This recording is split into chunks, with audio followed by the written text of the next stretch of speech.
Je m'appelle Megan Roberts et j'ai 32 ans. Ce qui aurait dû être un après-midi de dimanche parfait à la baby shower de ma meilleure amie Audrey s'est transformé en un moment qui allait changer nos vies à toutes les deux pour toujours. Les décorations étaient impeccables, le gâteau magnifique, et Audrey rayonnait dans sa robe de maternité bleue. Tout semblait parfait jusqu'à ce que je remarque mon mari Kevin balayer la pièce du regard avec une intensité étrange. Soudain, il saisit mon bras et murmura urgemment à mon oreille « Nous devons partir maintenant ». J'étais complètement stupéfaite. Avant de continuer cette histoire, dites-moi d'où vous regardez, et abonnez-vous si ce n'est pas déjà fait. Ce qui s'est passé ensuite a bouleversé tout ce que je pensais savoir sur les personnes qui me sont les plus proches. Audrey Miller et moi étions inséparables depuis notre première année à l'université. Nous avions été affectés au hasard comme colocataires à l'université de Boston, et le courant était passé instantanément.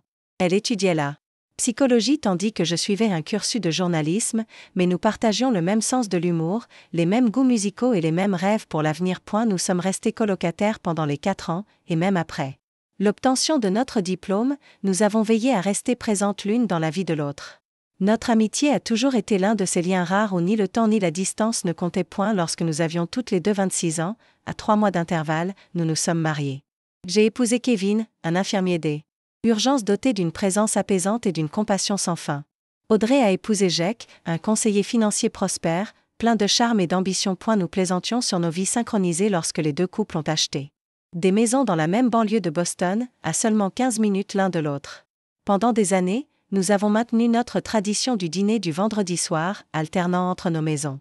Kevin et Jake ont développé leur propre amitié, bien qu'elle ne soit pas aussi profonde que la nôtre.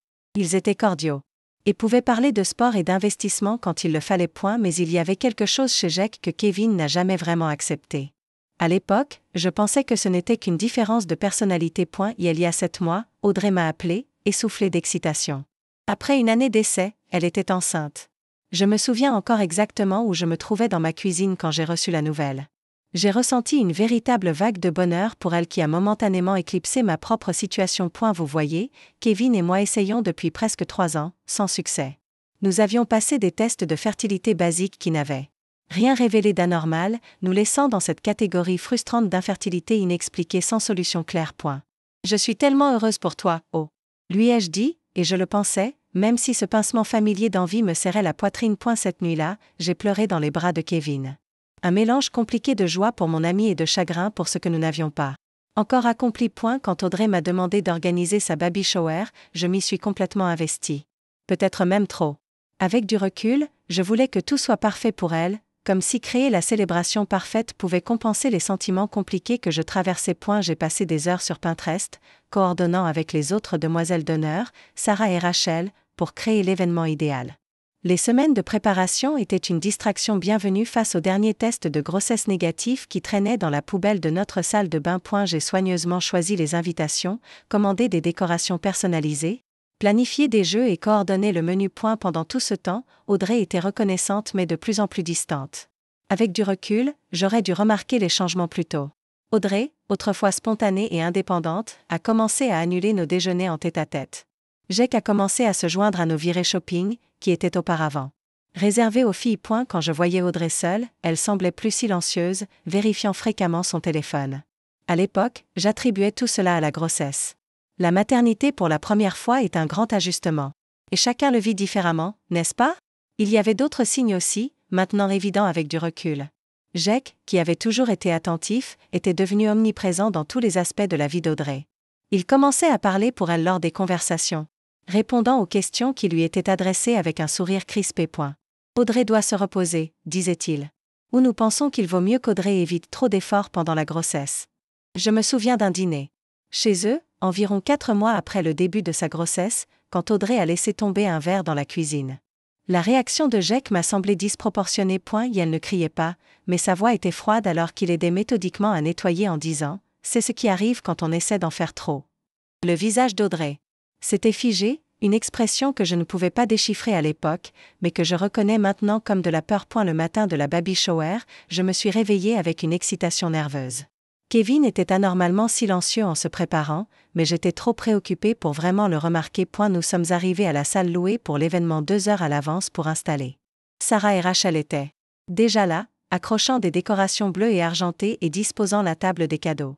Tout semblait parfait lorsque les invités ont commencé à arriver. Le soleil de l'après-midi filtrait à travers les fenêtres, diffusant une lueur dorée dans la pièce. Une table remplie de mets élégamment disposés, un bar à cocktail sans alcool, et un gâteau à 3 étages décoré de petits chaussons en fondant bleu délicat, un coin photo avec accessoires et un décor personnalisé sur lequel était inscrit « Bienvenue bébé garçon Miller ». En lettres élégantes. Cela aurait dû être une journée parfaite. Si seulement j'avais été plus attentive à ce qui se passait juste devant moi. À 14h, la salle était remplie de 30 femmes, un mélange d'amis de l'université, de collègues et de membres de la famille des deux côtés, d'Audrey et de Jake.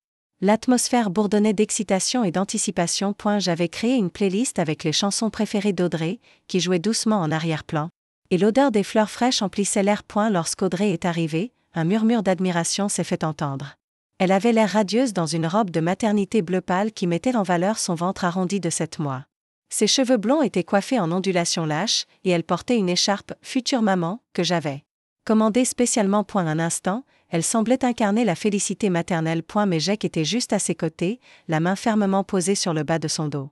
Ce n'était pas inhabituel que les couples assistent ensemble à une partie de la baby shower, mais en général, le futur père ne faisait qu'une brève apparition avant de laisser les femmes célébrer. Jake, cependant, semblait décidé à rester.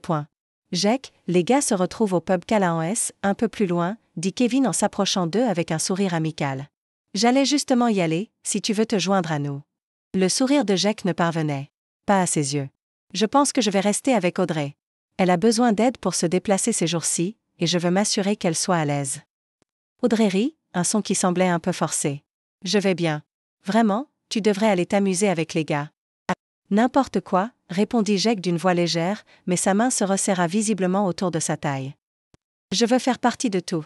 J'échangeai un regard avec Kevin, qui haussa presque imperceptiblement les épaules avant de partir seul. En tant qu'hôtesse. J'ai guidé Audrey vers la chaise d'honneur décorée pendant que Jake restait dans les parages. Pendant la première heure, alors que nous jouions à des jeux de baby shower et qu'Audrey ouvrait de petits cadeaux, Jake restait à portée de bras de sa femme. Lors d'un jeu où il fallait deviner la purée pour bébé, j'ai remarqué qu'Audrey jetait un regard à Jake avant de répondre, comme si elle cherchait son approbation à chaque tour. Et sa célébration semblait étouffée, rapidement suivie d'un regard dans sa direction. Ce n'est pas un peu bizarre que Jake ne quitte pas son côté ? Chuchota Sarah en remplissant de nouveau le bol de punch. Il est juste protecteur, répondis-je, bien que quelque chose dans la situation ait commencé à me déranger aussi. Premier papa, tout ça. Au moment où Audrey devait ouvrir les cadeaux plus volumineux, Jake se positionna directement à côté de sa chaise, inspectant chaque objet qu'elle déballait. Ses parents avaient acheté un système de poussette italien coûteux, et Jake passa plusieurs minutes à détailler ses caractéristiques de sécurité à l'assemblée. Audrey restait silencieuse, les mains croisées sur ses genoux. Et ceci vient de Kevin et moi, dis-je en lui tendant une grande boîte enveloppée dans du papier argenté. À l'intérieur, une chaise à bascule en bois faite main que j'avais trouvée chez un artisan local, avec un coussin personnalisé brodé du prénom attendu du bébé, Oliver. Quand Audrey la vit, une émotion sincère traversa son visage pour la première fois de la journée. Megan, elle est magnifique, murmura-t-elle en effleurant le bois lisse. Elle est belle, commenta Jake en l'examinant d'un air critique. Même si je ne sais pas encore où nous allons la mettre. Nous avons déjà aménagé les meubles de la chambre.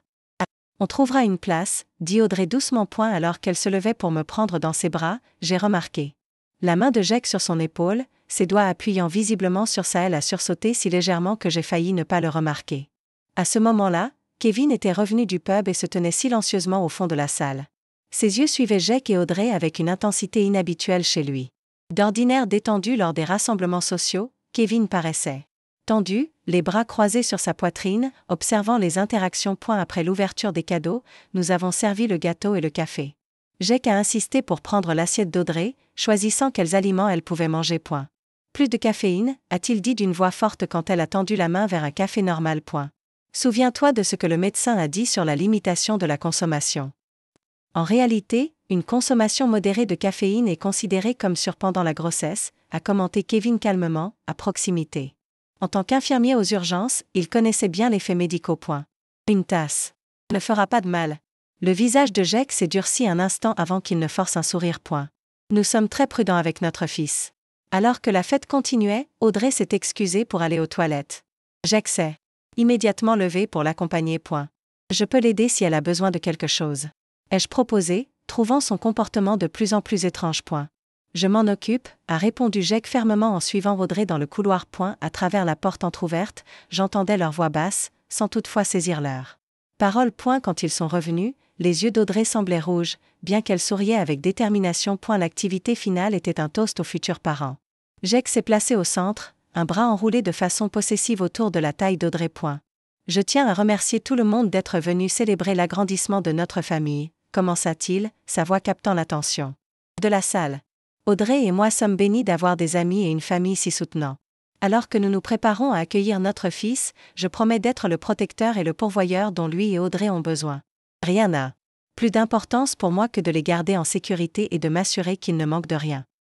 Quelque chose dans son insistance sur la protection m'a glacé le sang. J'ai jeté un coup d'œil à Kevin, qui observait le couple avec une inquiétude désormais évidente. Après le toast, tandis que les invités se mêlaient et commençaient à partir, Kevin s'est approché de moi, l'air troublé. Tu les as observés ? Demanda-t-il doucement. Que veux-tu dire ? J'étais distraite, vérifiant mentalement que tout s'était bien passé à la fête, Audrey et Jake. Il y a quelque chose qui cloche, soupirai-je, supposant qu'il percevait la même gêne que moi. Il est un peu contrôlant, mais tu sais comment il est. Toujours le perfectionniste.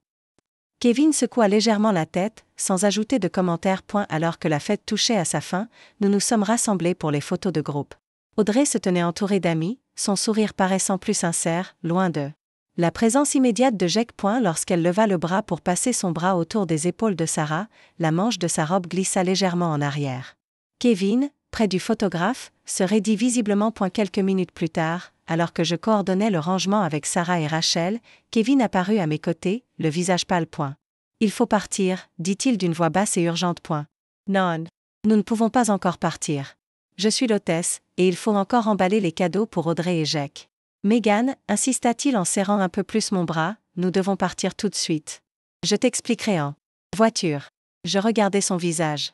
Mon mari habituellement calme et posé semblait vraiment alarmé. Il y a un problème grave. Sarah, tu peux finir ici ?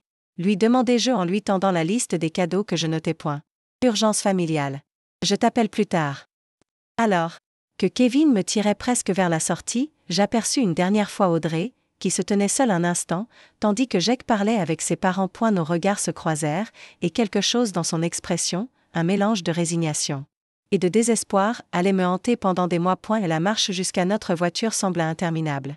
Kevin avançait avec détermination, sa main posée sur le bas de mon dos pour me guider. J'y jetai des coups d'œil en arrière vers le lieu que nous quittions, tiraillé entre l'abandon de mes devoirs d'hôtesse et la confusion face au comportement de mon mari.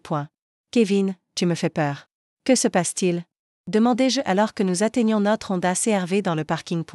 Monty, répondit-il simplement, la voix tendue en déverrouillant les portes. Une fois à l'intérieur, Kevin ne démarra pas immédiatement le moteur.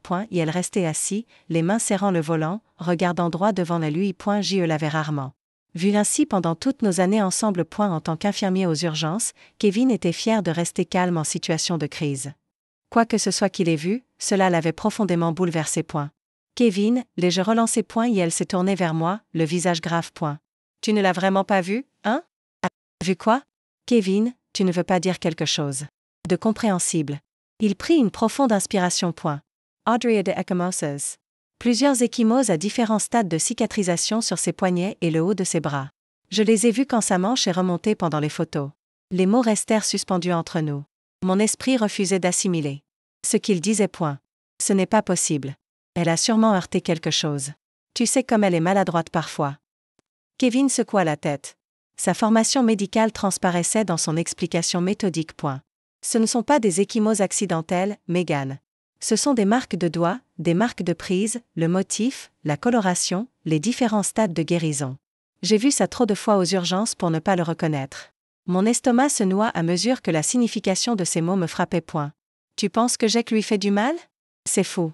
Nous le connaissons depuis des années. Ah, les agresseurs ne portent pas de badge, Megan. Beaucoup d'entre eux sont extrêmement charmants et appréciés publiquement. C'est ainsi qu'ils s'en tirent pendant si longtemps. Je secouai vigoureusement la tête, refusant d'accepter ce qu'il disait. Non, pas Jake. I'll adore Audrey. Tu as vu comme il a été attentionné aujourd'hui. Ce n'était pas de l'attention, dit Kevin doucement. C'était du contrôle. As-tu remarqué comment elle ne parlait pas sans le regarder d'abord, comment il décidait ce qu'elle pouvait manger, avec qui elle pouvait parler, comment il la suivait jusqu'aux toilettes ? Je m'appuyais contre le siège, l'esprit. Parcourant les événements de la journée à travers ce nouveau prisme terrible. Le sursaut quand il a touché son épaule. Et la conversation à voix basse dans les toilettes. Ses yeux rouges. Ensuite. Et la vérification constante de son approbation. Mais ma protestation mourut sur mes lèvres quand d'autres souvenirs remontèrent à la surface. Elle annule beaucoup nos déjeuners. Elle est toujours accompagnée de Jake ces derniers. Kevin démarra la voiture, mais ne passa pas encore la vitesse. Pense aux derniers mois, Megan. Les changements dans son comportement. Je pensais, les douloureuses réalisations m'envahissant. Audrey, autrefois extravertie et indépendante, était devenue de plus en plus isolée. Nos soirées entre filles s'étaient raréfiées, toujours. Accompagnées d'excuses sur la fatigue liée à la grossesse. Quand nous la voyions, Jake était invariablement présent. Elle avait arrêté de porter ses débardeurs préférés depuis des mois, ne portant plus que des manches longues. Même sous la chaleur estivale. Il y avait eu ce dîner le mois dernier où Audrey avait renversé un verre de vin. Je me rappelais maintenant comment elle était restée figée de terreur plutôt que d'en rire, comme l'ancienne Audrey l'aurait fait. Jake avait nettoyé avec les lèvres serrées, tandis qu'Audrey s'excusait à plusieurs reprises d'une voix faible. Tu te souviens, il y a 2 semaines, quand elle a annulé notre sortie shopping pour la chambre du bébé? Dis-je lentement. Elle a dit qu'elle était tombée dans les escaliers et qu'elle avait mal. Quand je l'ai vue le lendemain, elle avait du maquillage sur la joue. Je n'y avais pas prêté attention à ce moment-là. Kevin hocha la tête. Sombre. Et la semaine précédente, l'accident dans la cuisine qui lui a brûlé l'avant-bras, parfaitement circulaire. Je pensais que c'était en cuisinant, murmurai-je, l'horreur grandissant en moi. Les brûlures de cigarettes sont circulaires comme ça, dit doucement Kevin. Jake fume quand il boit. Les larmes me montèrent aux yeux à mesure que les preuves s'accumulaient. Comment ai-je pu ne pas voir ça? Ah, c'est ma meilleure amie. J'étais avec elle presque toutes les semaines pour préparer la baby shower. Ah, les victimes de violences deviennent très douées pour cacher ça, expliqua Kevin, sa voix maintenant douce. Et nous voyons ce que nous voulons voir. Tu t'attendais à ce que ton amie soit heureuse de sa grossesse, alors tu interprétais son comportement sous ce prisme. Que faisons-nous? Demandai-je en essuyant mes larmes. Nous ne pouvons pas la laisser là avec lui. Il faut être stratégique. Kevin me mit en garde. Si nous confrontons Jake, il va tout nier et pourrait s'en prendre à Audrey plus tard. Et si nous confrontons directement Audrey, elle n'est peut-être pas prête à admettre ce qui se passe. Elle pourrait nier pour se protéger ou parce qu'elle n'est pas prête à l'affronter. Alors, on ne fait rien? Non, on s'informe d'abord, puis on trouve la bonne manière de faire savoir à Audrey qu'elle a du soutien quand elle sera prête. Kevin mit enfin la voiture en marche. Les femmes enceintes dans des relations abusives sont particulièrement en danger. Les violences s'aggravent souvent pendant la grossesse. Alors que nous rentrions dans un lourd silence, je n'arrêtais pas de revoir le visage d'Audrey dans mon esprit. Le sourire forcé, les gestes prudents, la supplique silencieuse dans ses yeux quand nos regards se sont croisés alors que je partais. Ma meilleure amie souffrait, et j'étais trop absorbée par l'organisation de la baby shower parfaite pour m'en apercevoir. Je me sens comme la pire amie du monde, murmurai-je. Kevin tendit la main pour serrer la mienne. Ne te fais pas ça à toi-même. La seule personne coupable ici, c'est Jake. Mais maintenant que nous savons, nous pouvons l'aider. Il faut juste être intelligent. Cette nuit-là, je dormis à peine. Chaque interaction avec Audrey et Jake au cours de l'année passée tournait en boucle dans ma tête, recontextualisée par cette terrible nouvelle compréhension. Des signes qui semblaient insignifiants auparavant apparaissaient maintenant criants et évidents. La possessivité de Jake que j'avais prise pour de la dévotion, le silence croissant d'Audrey que j'avais attribué à la grossesse et à la réflexion, le retrait progressif des amis que j'avais accepté comme des changements naturels de la vie. Je parcourais les photos sur mon téléphone, étudiant le visage d'Audrey et des images prises à différents mois, remarquant la progression de son sourire naturel et libre à l'expression mesurée et prudente qu'elle affichait désormais. Sur les photos les plus récentes, ses yeux reflétaient une fatigue qui me brisait le cœur. Comment avais-je pu manquer cela, et surtout, comment pourrais-je l'aider maintenant? Le lendemain matin, j'appelai Audrey 3 fois. Tous les appels allèrent sur la messagerie. Je lui envoyai un texto, tellement contente de hier, la shower était parfaite. On prend un café cette semaine? La réponse arriva des heures plus tard, merci pour tout. Fatiguée. Peut-être la semaine prochaine. Un message typique en apparence, mais je me demandais si Jake l'avait écrit ou s'il surveillait ses communications. J'analysais chaque mot à la recherche de sens cachés, me demandant si mon ami tentait de me joindre en code que je ne pouvais pas déchiffrer. J'y passé la journée dans un brouillard, alternant entre une inquiétude désespérée pour Audrey et un doute paralysant sur moi-même. Et si Kevin avait tort? Et si nous interprétions mal des situations innocentes? Et lancions des accusations terribles contre Jake? Je pourrais détruire une amitié, un mariage, sur de fausses suspicions. Mais alors, je me rappelais des ecchymoses que Kevin avait décrites avec un détail clinique, les marques de doigts, les différents stades de cicatrisation, suggérant des incidents répétés. Mon estomac se noie. Je ne sais pas quoi faire, avouai-je à Kevin ce soir-là. Si je la confronte et que j'ai tort, elle ne me le pardonnera jamais. Et si je ne dis rien et qu'il lui arrive quelque chose, il nous faut plus d'informations. Kevin répondit, toujours méthodique. Audrey doit savoir qu'elle a des options quand elle sera prête. Le lendemain, je rencontrai Sarah pour un café. Nous étions amis depuis l'université, bien que pas aussi proches qu'Audrey et moi. J'ai choisi mes mots avec soin. As-tu remarqué quelque chose d'étrange chez Audrey à la shower? Sarah. Tu as la sunlatte, Mel à lace. Tu veux dire comment Jack ne la quittait pas des yeux? Oui, c'était bizarre. Encouragé par sa réponse, j'insistai. Est-ce qu'elle t'a parlé récemment de leur relation? Les yeux de Sarah balayèrent le café avant qu'elle ne se penche en avant. Je ne voulais rien dire parce que je pensais peut-être que je réagissais trop, mais elle prit une profonde inspiration. Et il y a environ un mois, je suis passée chez eux pour déposer des livres sur la grossesse. Jack ne savait pas que je venais. Quand il a ouvert la porte, il avait vraiment l'air en colère. J'ai entendu Audrey pleurer à l'intérieur. Et quand elle est venue à la porte, sa lèvre était enflée. Elle a dit qu'elle s'était cognée contre une porte, mais la façon dont Jack la regardait. Sarah Forsana. J'aurais dû dire quelque chose à ce moment-là, non? Mon caressé Sarah. Nous manquons tous ces signes, Sarah. Mais maintenant, il faut trouver comment l'aider.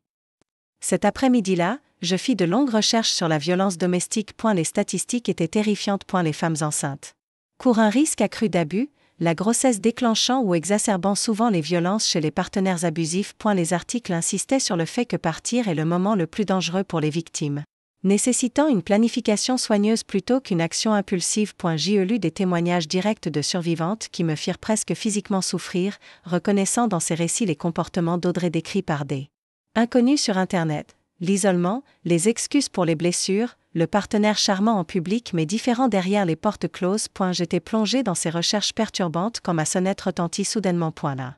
Travers le Judas, je vis Audrey seule sur mon porche, regardant nerveusement par-dessus son épaule. J'ouvris la porte immédiatement. Audrey, entrez.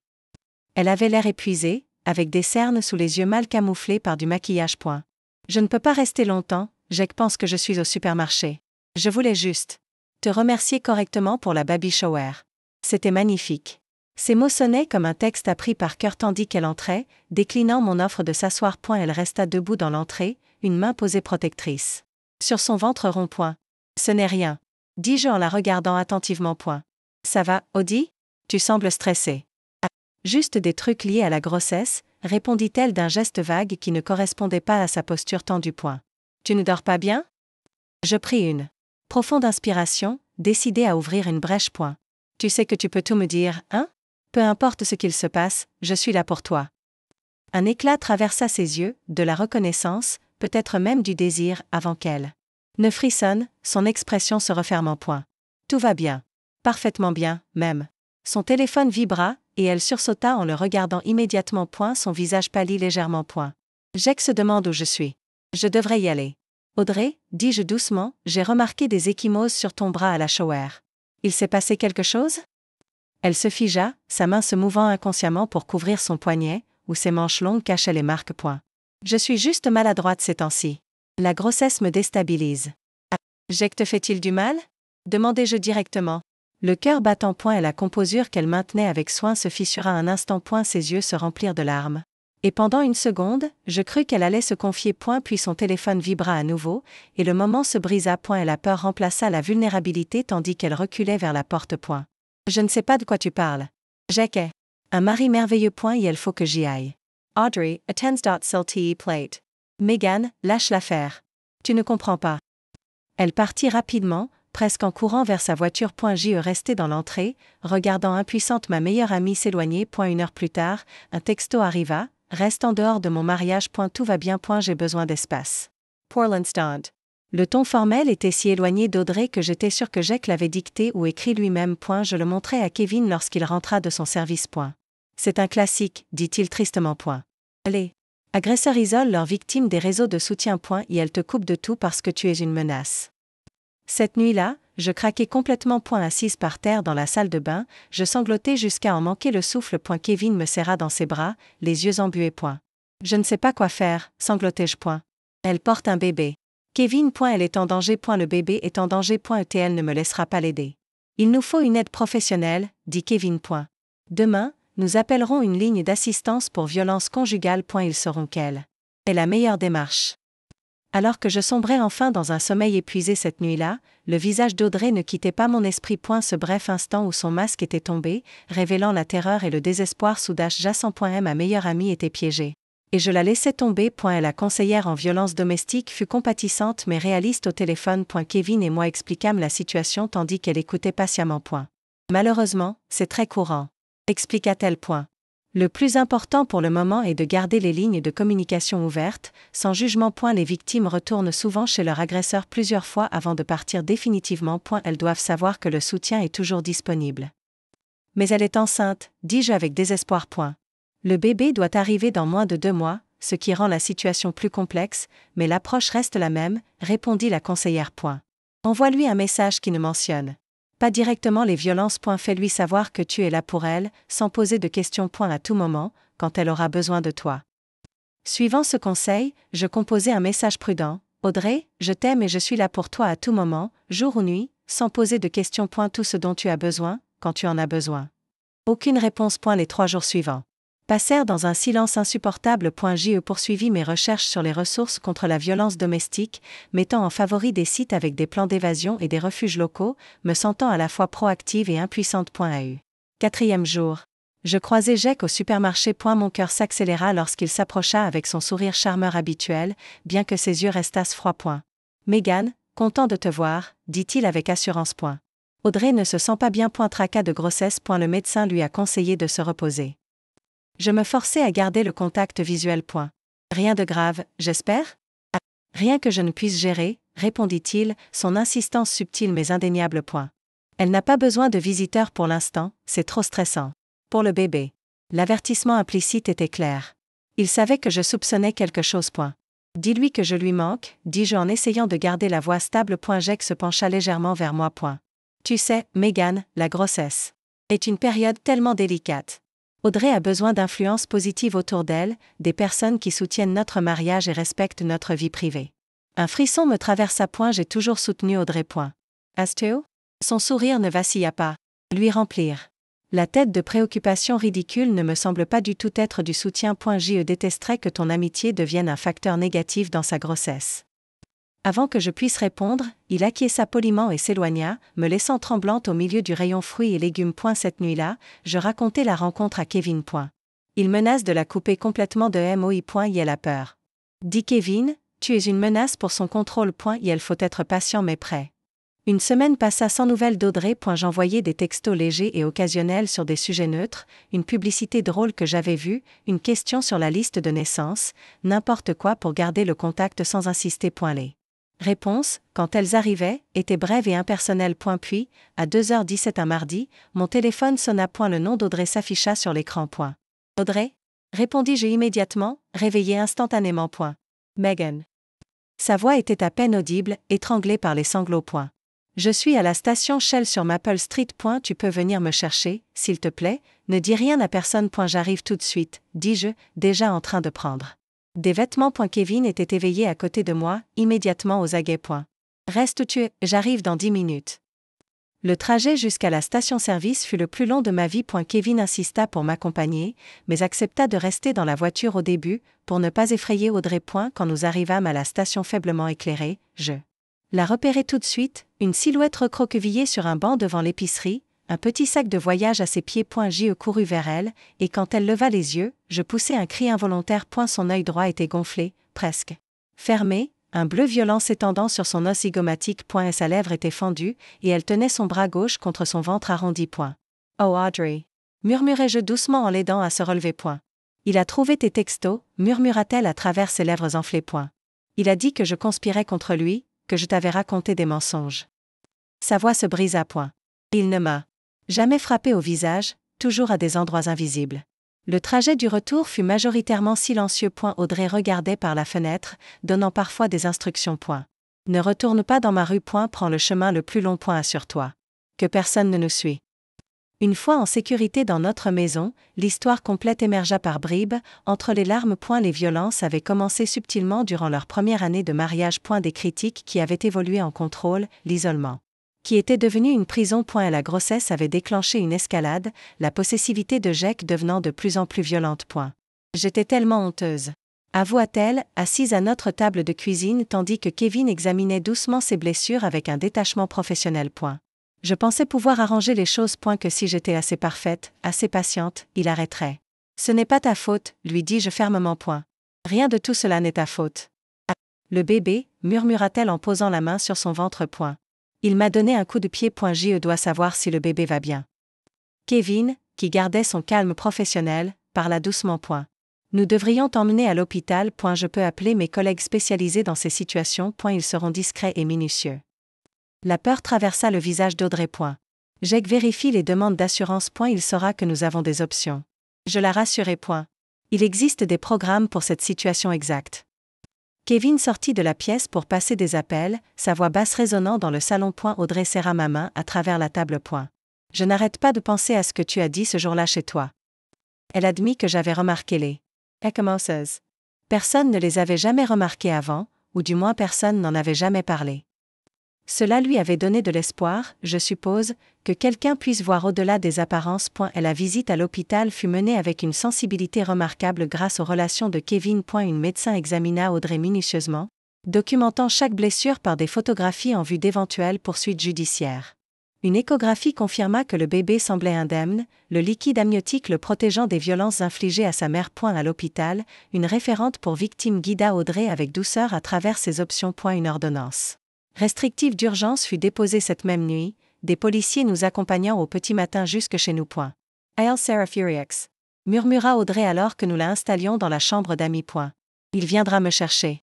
Ah, tu es en sécurité ici, lui promis-je, bien que partageant sa peur. Les ressources et la détermination de Jake en faisaient une menace redoutable. Les jours suivants furent un tourbillon de consultations juridiques, de dépositions policières et de conversations chargées d'émotions. Les parents d'Audrey arrivèrent en provenance d'Arizona, d'abord choqués, puis farouchement protecteurs. Jake les avait charmés aussi, maintenant l'image parfaite du gendre lors de leur rare visite. Nous n'en avions aucune idée. Et sa mère répétait, le visage marqué par la culpabilité. Elle avait toujours l'air si heureuse au téléphone. Parce qu'il écoutait ses appels, expliqua Audrey, fatiguée. Il restait là, écoutant tout ce que je disais. L'ordonnance restrictive n'était que le début. Un avocat spécialisé en violence conjugale prit le dossier d'Audrey, bénévolement, l'aidant à naviguer le processus complexe de séparation pendant la grossesse. Les comptes financiers durent être séparés. Un dossier de divorce fut préparé. Les questions de garde furent abordées avant même la naissance du bébé. Et la réaction de Jake fut exactement celle redoutée. Vinrent d'abord les textos et appels d'excuses, les promesses de changement, les rappels de leur histoire d'amour. Quand ils furent ignorés, ces messages devinrent menaçants, puis terriblement calmes, détaillant comment il prendrait la garde de son fils et ferait payer Audrey pour sa trahison. La police renforça les patrouilles près de chez nous. Nous installâmes des caméras de sécurité et gardâmes les rideaux tirés. Audrey sursautait à chaque bruit, convaincue que Jake la surveillait, qu'il attendait. Et sa peur n'était pas paranoïa. Un soir, un voisin appela pour signaler un homme correspondant à la description de Jake, assis dans une voiture garée dans la rue. À travers tout cela, Kevin fut notre ROC. Et sa connaissance médicale aida Audrey à comprendre comment le traumatisme affectait son corps et son esprit. Ses contacts à l'hôpital assurèrent qu'elle recevait d'excellents soins prénataux malgré le chaos ambiant. Sa présence calme dissipa les moments de panique lorsque la situation devenait insupportable. 2 semaines après qu'Audrey soit venue chez nous, Jake viola l'ordonnance restrictive, apparaissant chez nous tard dans la nuit, frappant à la porte et criant des accusations. Et la police l'arrêta. Mais il fut libéré sous caution le lendemain matin avec des ordres supplémentaires de rester à distance. L'arrestation marqua un tournant. L'image publique soigneusement construite de Jake commença à s'effondrer alors que les nouvelles des accusations de violence conjugale se répandaient dans leur cercle social. Certains amis communs prirent son parti, croyant ces affirmations selon lesquelles Audrey était instable mentalement à cause des hormones de la grossesse. Mais d'autres se manifestèrent avec leurs propres observations de comportements inquiétants, créant un réseau de soutien qui renforça notre détermination. Audrey commença une thérapie et rejoignit un groupe de soutien pour survivantes de violences domestiques. Chaque séance semblait lui rendre un petit morceau de la femme confiante que j'avais connue à l'université. Sa voix devenait plus forte.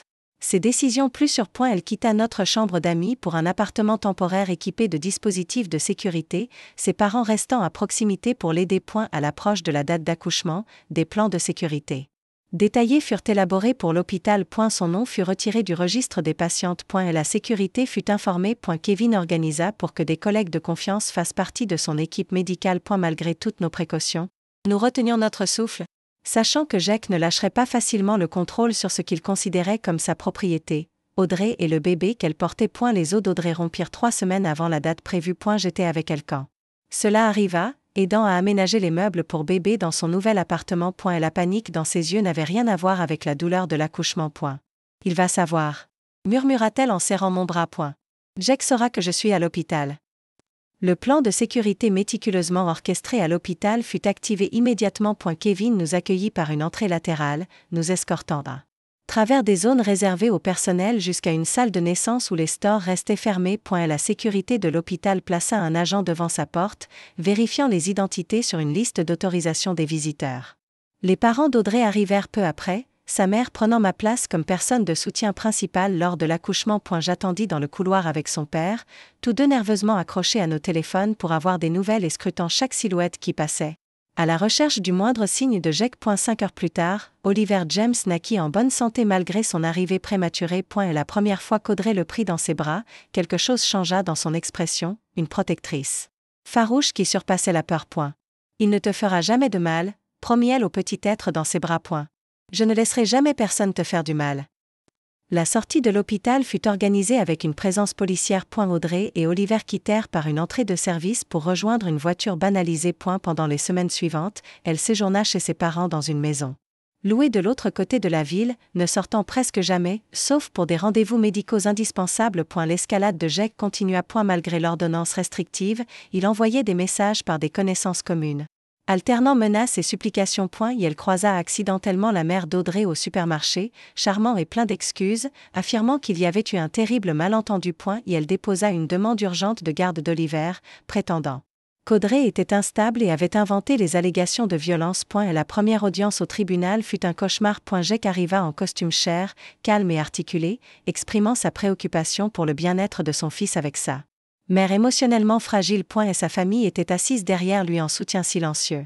Un front uni de respectabilité. Audrey tremblait à côté de son avocat, mais s'exprima clairement en présentant les preuves, dossiers médicaux, photos des blessures, messages documentant menaces et contrôles, violation de l'ordonnance restrictive. À chaque pièce présentée, la façade de Jake craquait légèrement, sa mâchoire se crispait, ses phalanges blanchissaient autour du bord de la table. Le juge rejeta la demande de garde de Jake et prolongea l'ordonnance restrictive. Mais la victoire fut amère à notre sortie du tribunal. L'avocat de Jake avait dépeint Audrey comme instable, vindicative, manipulatrice, des assassinats de caractère laissant des blessures invisibles. Il ne va pas s'arrêter, dit Audrey doucement alors que nous rentrions chez nous. Il continuera à se battre jusqu'à obtenir ce qu'il veut. Elle avait raison. A eu cours des 3 mois suivants, Jake usa de toutes les manœuvres légales possibles pour harceler et intimider. Et elle exigea des visites surveillées avec Oliver.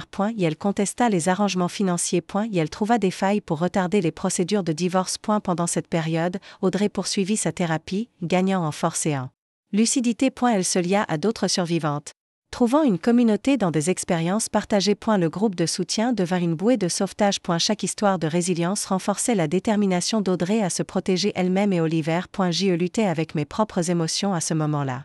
Culpabilité de ne pas avoir reconnu les violences plus tôt, colère contre Jake pour la douleur infligée, peur que la justice finisse par échouer à Audrey. Kevin remarqua mon retrait et me suggéra de consulter un thérapeute moi aussi. Le traumatisme secondaire est réel, expliqua-t-il doucement. Tu ne peux pas soutenir efficacement Audrey si tu es submergé par ta propre culpabilité et ton anxiété. Il avait raison, comme toujours. Mon thérapeute m'aida à gérer les émotions complexes liées au rôle de soutien auprès d'une victime de violences domestiques, m'enseignant des méthodes durables pour aider sans m'épuiser. Pendant des mois après la naissance d'Oliver, la situation atteignit un point critique. Jake viola de nouveau l'ordonnance restrictive, cette fois plus agressivement. Et elle se présenta à l'immeuble d'Audrey, tentant de convaincre le gardien de sécurité qu'il était autorisé à la visiter. Refusé, il devint belliqueux, ce qui entraîna son arrestation. En détention, le masque soigneusement construit de Jake tomba complètement. Et elle proféra des menaces explicites contre Audrey et les amis qui, selon lui, empoisonnaient son esprit contre lui, me mentionnant spécifiquement, ainsi que Kevin. Ses menaces, enregistrées par les policiers, convainquirent enfin le procureur de poursuivre des accusations plus graves. Avec Jake détenu temporairement et faisant face à de lourdes conséquences juridiques, Audrey connut sa première réelle période de sécurité. Elle commença à élaborer des plans à plus long terme, notamment déménager en Arizona près de ses parents une fois le divorce finalisé. La famille de Jake, enfin confrontée à des preuves irréfutables de son comportement, dut faire face à sa propre prise de conscience. Sa mère contacta Audrey, d'abord avec hésitation, puis avec une honnêteté émotionnelle croissante. Elle révéla des comportements de contrôle qu'elle avait observés mais justifiés au fil des ans. Ce n'était pas tout à fait des excuses, mais cela représentait un tournant important. Ils souhaitaient entretenir une relation avec leur petit-fils, tout en respectant les limites et les exigences de sécurité d'Audrey. La procédure de divorce avança, Jake acceptant finalement un accord incluant des droits de visite strictement supervisés, qu'il exerçait rarement. Les poursuites pénales aboutirent à une probation et à une thérapie obligatoire, des sanctions insuffisantes au regard des dégâts causés, mais offrant un levier légal pour faire respecter les ordonnances de protection. 6 mois après cette nuit terrifiante à la station-service, Audrey se tenait dans son appartement entièrement meublé, Oliver dormant paisiblement dans son berceau. La chaise à bascule artisanale offerte par Kevin et moi placée à proximité. Elle avait changé, plus forte, plus centrée, les yeux clairs et concentrés. Je n'aurais jamais cru me sentir en sécurité à nouveau, me confia-t-elle. En partageant un thé à sa table de cuisine. Il y a encore de mauvais jours, des moments de panique, mais ils sont de moins en moins fréquents. Je la regardais tenir sa tasse d'une main ferme. Tu es la personne la plus forte que je connaisse. Oh. Elle secoua la tête. Pas forte, juste déterminée. Il y eut un moment à l'hôpital, lorsqu'elle tint Oliver pour la première fois, où tout devint limpide. Elle dut choisir entre la peur et l'amour, entre la voix de Jake dans sa tête lui répétant qu'elle ne valait rien, et Oliver qui avait besoin qu'elle soit entière. Dehors, Kevin installait des dispositifs de sécurité supplémentaires aux fenêtres. Une couche de protection supplémentaire, un pas de plus vers l'indépendance. L'avenir restait incertain, avec des batailles judiciaires potentielles et une vigilance constante nécessaire pour assurer la sécurité. Mais en voyant Audrey avec son fils, observant la paix revenir peu à peu dans ses yeux, je sus que le pire était derrière nous. La crise nous avait toutes transformées. Audrey reconstruisait sa vie avec un courage remarquable. Kevin avait mis son expertise médicale au service du bénévolat auprès de survivantes de violences conjugales. Et moi, j'avais appris des leçons douloureuses mais nécessaires sur l'amitié, la vigilance et la complexité des relations humaines. Toutes les blessures n'étaient pas visibles, mais la guérison avait commencé. 1 an après qu'Audrey soit arrivée à ma porte, l'œil au beurre noir et l'esprit brisé, j'étais assise dans son nouveau salon, regardant Oliver faire ses premiers pas hésitants sur le tapis. Âgé maintenant de 18 mois, il était un tout petit heureux et curieux, avec les yeux bleus et l'esprit résili de sa mère. L'appartement se trouvait dans un immeuble sécurisé, doté d'excellentes mesures de sécurité, mais plus dans notre ville. 6 mois auparavant, Audrey avait déménagé dans une ville à 2 heures d'ici. Assez proche pour des visites régulières, mais suffisamment loin pour créer une distance avec les souvenirs douloureux et les rencontres potentielles avec Jake. Il n'a pas essayé de me contacter depuis 3 mois, mentionna Audrey en s'asseyant près de moi sur le canapé, me tendant un verre de vin. Son agent de probation dit qu'il suit bien les exigences de la thérapie. C'est une bonne chose, répondis-je prudemment, connaissant les périodes de dormance suivies de nouvelles tentatives de Jake. Tu me tiendras au courant si quelque chose change ? Audrey acquiesça, comprenant immédiatement mon inquiétude. Mais honnêtement, Megan, je pense qu'il passe enfin à autre chose. Sa famille m'a dit qu'il voyait quelqu'un de nouveau.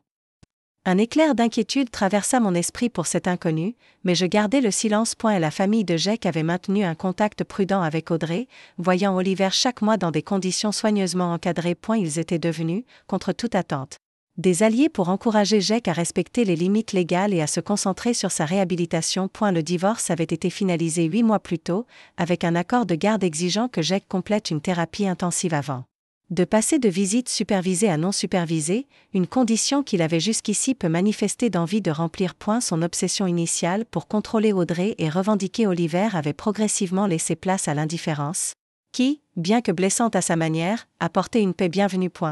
Comment va le nouveau travail ? Demandai-je. Je regarde Oliver empiler des cubes avec une concentration intense. Le visage d'Audrey s'illumina. Ça se passe vraiment bien. Et la flexibilité de travailler à distance 3 jours par semaine facilite tellement la garde d'enfants. Sa carrière en marketing avait repris prudemment, d'abord à temps partiel, lui permettant de reconstruire sa confiance professionnelle tout en élevant son enfant. Elle avait récemment été promue. Elle s'épanouissait dans un environnement Professionnelle qui valorisait sa créativité et s'adaptait à ses besoins de mère célibataire. Et elle ajouta, un léger rougissement aux joues, en fait, j'ai rencontré quelqu'un. C'était une nouveauté. Oh, il s'appelle Daniel. C'est un architecte que j'ai rencontré grâce à un projet au centre communautaire. On prend un café après les réunions de bénévoles, ajouta-t-elle rapidement. Juste en ami, vraiment. Je ne suis pas prête pour plus.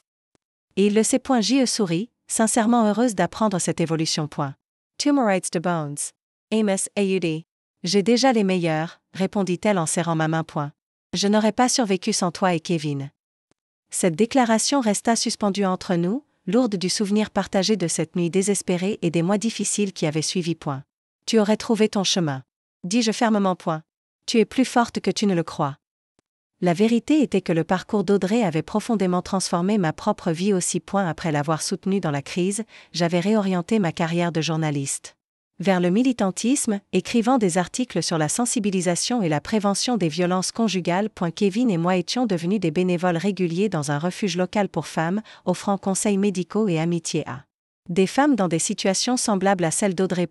De manière la plus inattendue, après des années d'essais, j'étais tombée enceinte 6 mois plus tôt. Le médecin suggéra que la diminution du stress après la stabilisation de la situation d'Audrey avait pu contribuer à ce changement dans notre parcours de fertilité. Audrey était ravie de devenir tante d'honneur, planifiant déjà des rencontres entre Oliver et notre future fille. Les chemins parallèles de nos vies s'étaient séparés drastiquement, mais convergeaient à nouveau dans ce nouveau chapitre.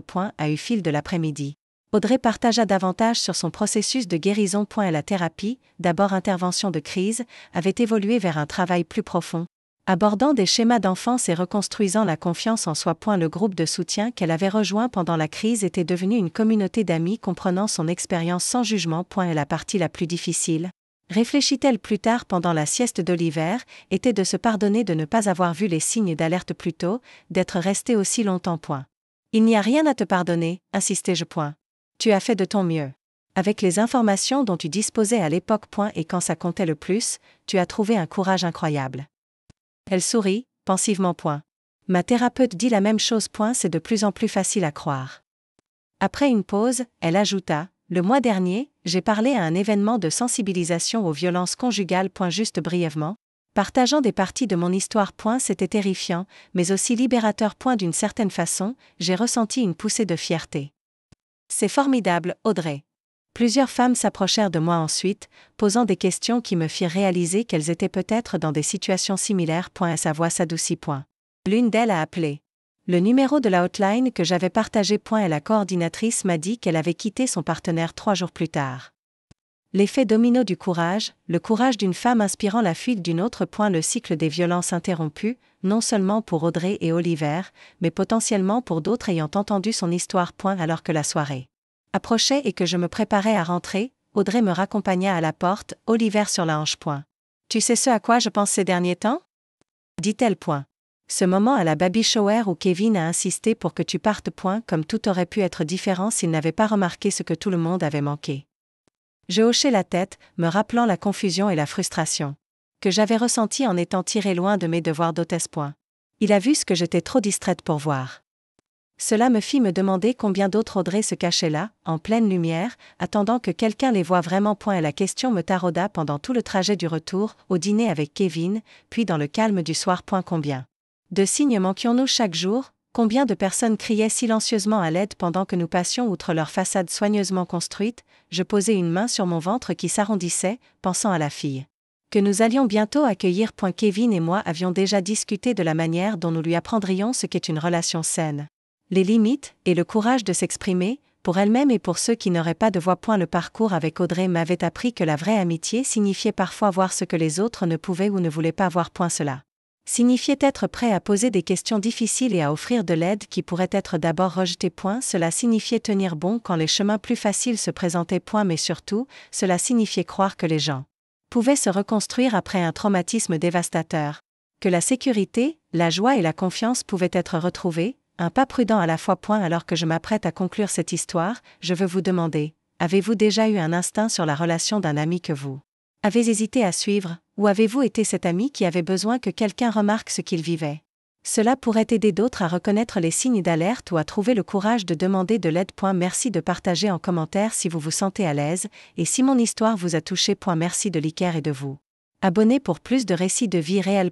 Et si vous connaissez quelqu'un qui pourrait bénéficier de cette histoire, partagez-la avec lui. Parfois, il suffit qu'une seule personne remarque ce que tout le monde a manqué pour changer une vie à jamais. Merci d'avoir écouté mon histoire. Rappelez-vous de faire confiance à vos instincts quand quelque chose ne va pas, et ne sous-estimez jamais le pouvoir d'être simplement là pour quelqu'un qui souffre. Cette présence seule peut devenir la bouée de sauvetage dont il a besoin pour trouver le chemin vers la sécurité.